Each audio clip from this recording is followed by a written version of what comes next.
Tube এলো কি করে? তুমি আমায় বলছো আবার চাবি ঢুকালে, আসলে হাওয়া তো থাকার কথা না।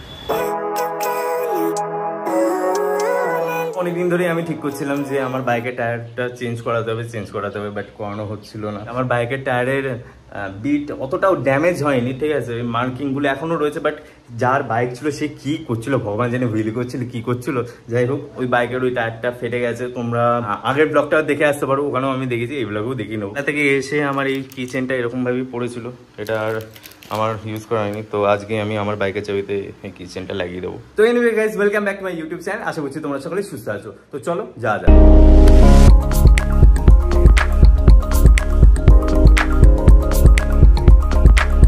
এখন আমি চলে এসেছি আমাদের কৃষ্ণনগরের বউবাজারে এমআরএফ টায়ারের ডিস্ট্রিবিউটারের কাছে। এখান থেকে আমি নাইলন গ্রিপ টায়ারটা অনেক কম দামেই পেয়ে গেছি অনলাইনের তুলনায়। এই টায়ারের দাম পড়লো 1850 টাকা। ওখানে চলে এসেছি টায়ার চেঞ্জ করতে।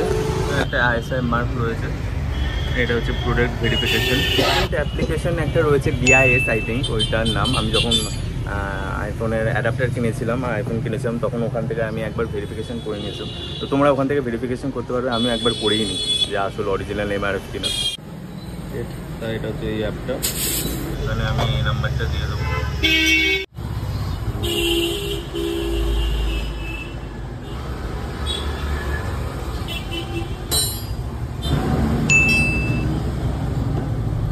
এটা তখন থেকেই এরকম রয়েছে বুঝলে, টিউব এলো কি করে? তুমি আমায় বলছো আবার চাবি ঢুকালে, আসলে হাওয়া তো থাকার কথা না।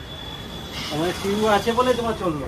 এনহ্যান্ড বাইক নিয়ে মানে এখন তো দেখছি সেই টায়ার ফায়ার ইঞ্জিন ফিঞ্জিন সব খুলে দেখে নিতে হবে। সামনের টায়ার থেকে বেরোলো কি টিউব বেরোচ্ছে, টিউবলেস টায়ারে ভাবা যায়? এই টিউবটা ছিল, আবার আবার টিউবের এখানেও পাংচার হয়েছিল আই থিঙ্ক। এই যে এই টিউব ছিল বলেই ফাটেনি এতদিন আমার সামনে টায়ারটা বাইকের। এটা হচ্ছে সেই ফাটাটা, এমআরএফ বলেই আই থিঙ্ক শিখে গেল। প্লাস এখান দিয়ে আবার হচ্ছে স্টিকারিং করা পাওয়া যায়, টিউব দিয়ে জোড়া পট্টি দিয়ে চলছিল এতদিন। বাইকের টায়ার চেঞ্জ করার পর এখন আমি চলে এসেছি হনুমানজি মন্দিরে পুজো দিতে। তা হনুমানজির মন্দির থেকে পুজো দেওয়ার পর ওখান থেকে আমি চায়ের দোকানে চা খাই, অ্যান্ড ওখান থেকে আমি বাড়ি চলে আসি। আর আমি তেমন কোনো ব্লগ করতে পারিনি চায়ের দোকান থেকে বাড়ি আসার এই রাস্তাটা, বিকজ আমার মোবাইলের চার্জ প্রায় শেষ হয়ে গেছিলো 7% চার্জে, ঠিক আছে। অ্যান্ড এখন আমি বাড়ি চলে এসেছি, অ্যান্ড বাড়ি এসে আমি শার্টটা চেঞ্জ করে নিয়েছি, কারণ আমি প্রচণ্ড ঘেমে গেছিলাম। আমি সাইকেলিং করিনি, হাঁটিও নি সেরকম, শুধু বাইক চালাচ্ছিলাম, তাও আমি এত ঘেমে গেছি যে আমাকে শার্ট চেঞ্জ করতে হলো। ইভেন এখন আমি ঘামছি, জাস্ট আমি এক্ষুনি ফ্যানটা অফ করলাম আর এক্ষুনি ঘামাও স্টার্ট হয়ে গেছি, প্রচণ্ড পরিমাণে ঘামছি আমি। অ্যান্ড বাড়ি এসে আমার মনে পড়লো যে আমি পরশু দিনকে একটা গিটার বাজানোর একটা শ্যুট রয়েছে, তার জন্য আমাকে গিটারটা নিয়ে যেতে হবে কলকাতায় ওখানে। তা মানে গিটার ব্যাগের যে এই জায়গাটা হয়, ঠিক আছে, এটা জানি না কি বলে, তা এইটা হচ্ছে গিটার ব্যাগের রয়েছে বড়, ওইটা ভেঙে গেছে।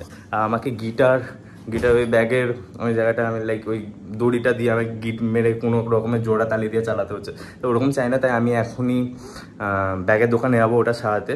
তা গিটার ব্যাগ পুরো এটা এই ব্যাগের ভেতরে মুড়ি একদম রোল করে ঢুকিয়ে দিয়েছি, যাবো গিটার ব্যাগটা ঠিক করাতে। ওখান থেকে আমায় ওষুধ নিতে যেতে হবে, দিয়ে বাড়ি। ভাবছিলাম সাইকেলে যাবো, কিন্তু প্রচণ্ড ঘাম হচ্ছে ভাই, যেতে পারবো না সাইকেলে, তাই বাইকেই যাবো। এই যে এইভাবে জোড়া তালি দিয়ে চলছে আমার এই গিটার ব্যাগ, গিট মেরে গিট দিয়ে ভাই লাইক চালিয়েছি আমি। বেশি আমি গিটার আমি বাইরে নিয়ে আইনি, বাট স্টিল তাও কখন কি নিয়ে যেতে হয় কখন, এই যেমন হচ্ছে আমাকে শুটে যেতে হবে, তো চেঞ্জ করিয়ে নেওয়াই উচিত। হয়ে গেছে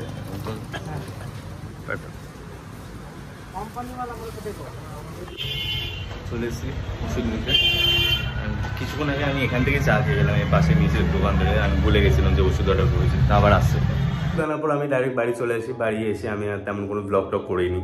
অ্যান্ড আমি আরেকবার বলে দিচ্ছি, তখন আমি ইন্টারফেসটা আমি অ্যাপে দেখাতে পারিনি ঠিক করে, তো তোমরা যারা বুঝতে পারোনি কোথা থেকে অপশানে কী করতে হবে না করতে হবে, চাপ নেই বস, আমি দেখিয়ে দিচ্ছি।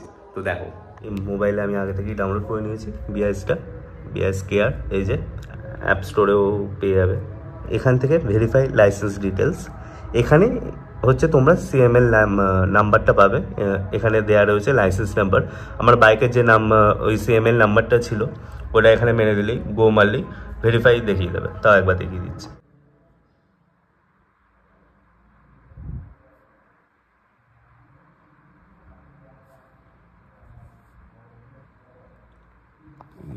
দিয়ে দিয়েছে,